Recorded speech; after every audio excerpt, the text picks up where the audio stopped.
La matinale d'Europe 1. Nico Saliagas.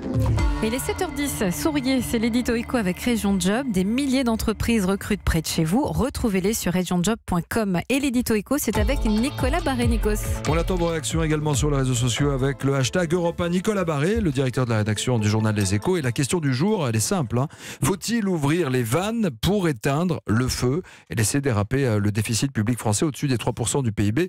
Bon, c'est une question qui agite la majorité. Oui, cette crise pourrait faire perdre ce qui était jusqu'ici la boussole de toute politique économique, vous le savez bien, le retour du déficit sous la barre des 3%. Les gilets jaunes réclament du pouvoir d'achat. Eh bien, hop, allons-y, desserrons la contrainte et tout ira mieux. Alors, est-ce possible? Oui, bien sûr, le déficit est attendu à 2,8% l'an prochain.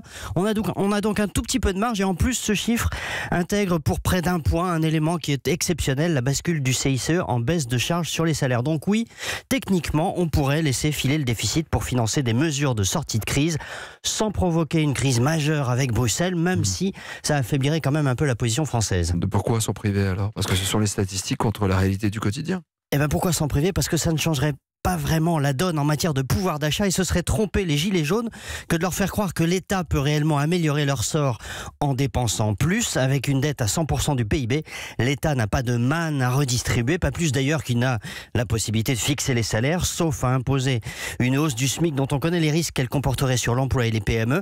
Alors où sont les vraies marges de manœuvre? Eh bien, bien sûr, dans la croissance. Il n'y a pas mieux pour relancer le pouvoir d'achat. Et puis 2, dans une meilleure efficacité de la dépense publique. Car c'est ce qui explique la situation actuelle. Une grande frustration à l'égard de services publics pas assez efficaces, pas assez présents, parfois défaillants, alors que nous les payons très cher, nous battons tous les records de prélèvement. Avant de penser à redistribuer de l'argent que nous n'avons pas, commençons par mieux dépenser celui que nous avons. Il y a mieux à faire que de laisser filer le déficit.